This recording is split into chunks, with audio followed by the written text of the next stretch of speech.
Yeah, it's interesting this time round. First time COVID hit New Zealand, it was just COVID-19, the normal first strain, I think everyone sort of experienced. And there wasn't too much hoo-ha about it, really. We did about 8 weeks in lockdown, 9 weeks, I think it was, maybe. Well, my family did a week more than the general public of New Zealand, because my wife's boss actually had COVID. So yeah. The first one, I think we had we topped out at about 300 cases. There was something like 50 people in intensive care, and 26 people died. Now, if it's actually 26 people who died from COVID, or people with pre-existing health conditions, I don't know, but they've all been listed as COVID deaths, even if they were 90 years old, had pre-existing health conditions, and then got COVID and died. They've listed it as COVID. And that worries me for a couple of points. First of all, I'm kind of middle of the road by way of what do I think about COVID. I have no doubt COVID was manufactured in a lab, and a vaccine produced, and then it was released into the world. Either accidentally or on purpose, I don't know. Depends on which side, if you want to go with the accidental release, or you're a conspiracy theorist and it's done to thin out the world's population and to control the general public, and it's a new world order and this, that and the other thing. I don't really get too, I suppose, too carried away with the conspiracy theories, although I do sort of, I suppose, investigate them or research what people have got to say. I'll listen to what someone's got to say, but yeah, it's interesting. In New Zealand we had about 350 odd cases first time round, with 26 deaths and about 50 people being in ICU. We were told that Delta's more deadly, it's more dangerous, it's more contractable, if you will, it's easier to get, and the mortality rate is higher. That's what we are told.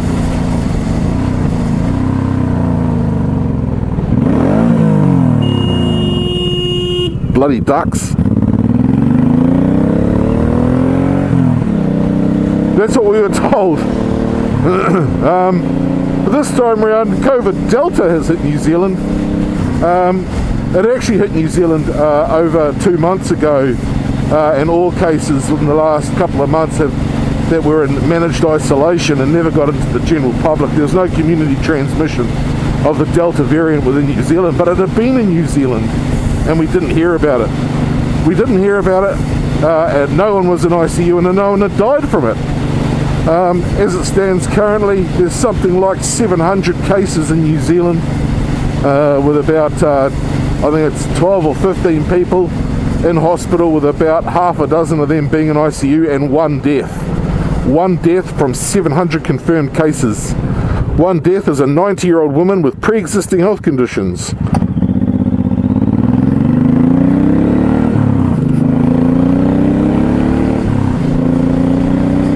Pre-existing health conditions, 90 years old. One death from 700 cases, or 750 cases. So we're told that Delta's, it's easier to get, the mortality rate is higher. People get sicker, it affects younger people, and it's going to kill them. But yet we've got nearly twice the cases the first time round, and only one death.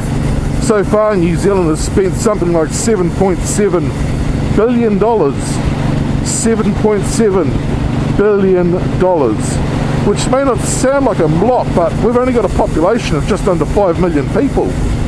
You know, that's a huge chunk out of our gross domestic profit. We've spent $7.7 billion on 26 deaths. Okay, there's a lot of prevention went into it with lockdowns and economy stimulus and wage subsidies and all that kind of thing to help keep the economy alive. But 26 dead and $7.7 billion. Every year in New Zealand, 10,000 people die from cancer, and we don't spend even $5 billion on cancer. So if we're spending $7.7 billion on 26 deaths, it makes me question why we're doing it. Why are we spending this money? Why are we being told that it is it's more deadly, it's easier to get, it affects more people, blah blah blah blah. Now I'm not debating that it's easier to catch or it's more virulent or whatnot. A lot more people have it than they had in the first dose of COVID, but less people have died. So yeah, we're told that the boogeyman exists, and I can't be a little bit skeptical about the torch that the government has pulled out to reassure us that we can look into the dark and get rid of the boogeyman. I can't help but think that I'm starting to align a little bit with the conspiracy theorists, I guess. It just seems a little bit dodgy to me. Our government, with our Prime Minister, has done some sneaky things. She comes across as the well-meaning auntie of the nation, the caring, young, knowledgeable, in touch Prime Minister, but I'm a little bit worried, if I'm honest. The government has snuck through a little bit of legislation here and there, whilst we've had things happening in our country and around the world. We had the mosque massacres last year. The government then seized the opportunity to do a gun reform and try and take guns off people where it was never the law-abiding licence holders or firearms users or owners that were the problem. It was a radicalised nutcase that was the issue, who killed 50 odd people. But yet the law-abiding citizens, gun owners like myself, had to we were regulated and had the law changed on us. Oh well, so be it. Then we had the White Island explosion, active volcano which wiped out a few tourists. Very tragic. All of these are tragic. I'm not downplaying how bad these things were. And I did a video on the gun reform, so go and watch that if you want to talk about our gun reform in New Zealand. Yeah, White Island exploded. They used that opportunity to change an abortion law. They did a referendum. They actually asked for our opinion when it was legalising cannabis or decriminalising cannabis for personal use and assisted end of life for those that are terminally ill. There were a referendum on those, but there was no referendum on the abortion law. There was no referendum on the gun reform. And now we've had COVID happen a couple of times.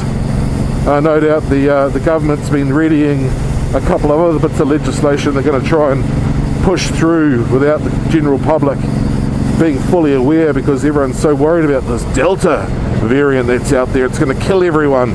So everyone's preoccupied with Delta, and no one has really been keeping their finger on the pulse with the anti-hate speech that our government is looking at pushing through Parliament very shortly, which basically says if I say something that causes offence to anyone, it's then deemed to be hate speech. So if I say that I don't agree with gay marriage, which, by the way, is not my standpoint, but I'm just using it as an example.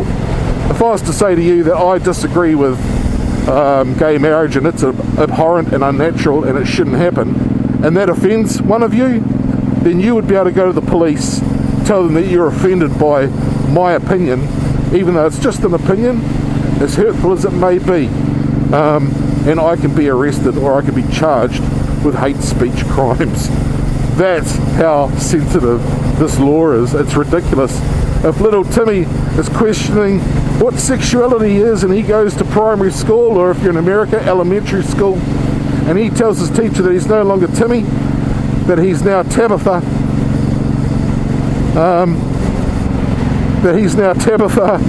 and his teacher says, "Come on, Timmy, don't be silly." Tabitha can then go to the police and say, my teacher offended me. I want to be called Tabitha, not Timmy, and my my teacher didn't believe me, and that teacher could be charged with a hate speech crime. This is how ridiculous our country is becoming. And now we've had another tragic instance or occurrence happen up in Auckland. There was a radicalised person who's been closely monitored by the police, in as much that they are being followed everywhere they go by undercover police. They're undercover because they don't want to alert the general public and scare people, but they're armed police. Now, if you're not familiar with New Zealand, our police, not everyone's armed, okay? They don't all carry guns, pistols or sidearms. Some do, depending on their role. So most cars have them in there, but they're in a lockbox. They're not readily accessible under fire. Like literally, if they're under fire, it's dangerous to retrieve their firearms. But anyway, so this radicalised nutcase was shopping in a supermarket up in Auckland, grabbed a knife off the shelf, stabbed 6 people. Undercover police were in store, they reacted within seconds, shooting and killing the nutcase. So the government wants to push through anti-terrorism laws that basically say the police do not need a warrant to search your house. They can enter and search your house so long as they believe that you are a terrorist or you're engaged in terror-like activities. Now, some of you may say, well, that's a good thing, but being a Kiwi, we're not surrounded by terrorists. We don't have radicals threatening people. We don't have radical people on the news taking buses hostage or going into schools. And New Zealand's a pretty safe place. So for the government to change this just gives the police more power, and it's unfortunately it's quite timely for the government because they can use the shit out of this. Yeah, COVID, eh? Wow. So some people say that the vaccination is actually a hand grenade. The vaccination is a hand grenade that's being implanted in people, so that when other variants come into the community, the hand grenade will go off. So they're setting people up to die to thin out the population. That's a theory that I've heard. Now, I've already been vaccinated with the Pfizer vaccine, so hey, look, I can't get unvaccinated. So look, again, whatever your thoughts, feelings or opinions are on COVID and vaccinations, if you want to comment, but I'm not going to get drawn into arguing with you guys. I respect you all too much for that. So yeah, I can't get unvaccinated. Now, one thing that even though I've vaccinated myself, now I'm an ex-smoker of 20 years, and my hope is that if the vaccine that I've had means that I potentially don't get deathly ill or die from COVID. If I get COVID and I survive without too much collateral damage on my body or my nerves, that's great. And if the vaccination can help, that's great. I don't know about vaccinating my kids though. I really don't. Even our government has come out and said, hey, if you want to get your kids 12 and over vaccinated, go for it. You can take them along now and get them vaccinated. But then they've turned around and said that they don't have all the data from trials to do with kids. And as far as I'm aware, that not all the data's back for adults either. But even saying that, the fact that me getting my kids vaccinated could condemn them to a permanent long-term health condition, I'm just not willing to do that at this point in time. In my area, COVID isn't here. We do not have COVID. So there's no big rush to go and get my kids vaccinated. If, however, we get a community case, then I might consider it. But I'm hearing more and more anecdotal evidence that kids over the age of 12 to the age of 18 or 19 are experiencing enlarged hearts or heart problems as a result of being immunised. If that's the case, I think it's something like 600 in every million. It's quite, well, I say it's a high number, that's not very high at all, but it's proportionally. But yeah, I don't know if I want to condemn my kids to that. You don't know how they're going to react. Some people have died from the vaccinations. Some people have very adverse reactions to the vaccine. Fortunately, I didn't. I feel 100%. Oh, there's nothing wrong with me. But a lot of people who I know that got the vaccine was complaining about tiredness, nausea, sore arms and the like. Yeah, I experienced none of that. Probably no more than the average flu jab. But it seemed interesting. I went to an old colleague of mine when I was working at the prison. He passed away. And went to the funeral and I got talking to some old colleagues. And we're talking about the whole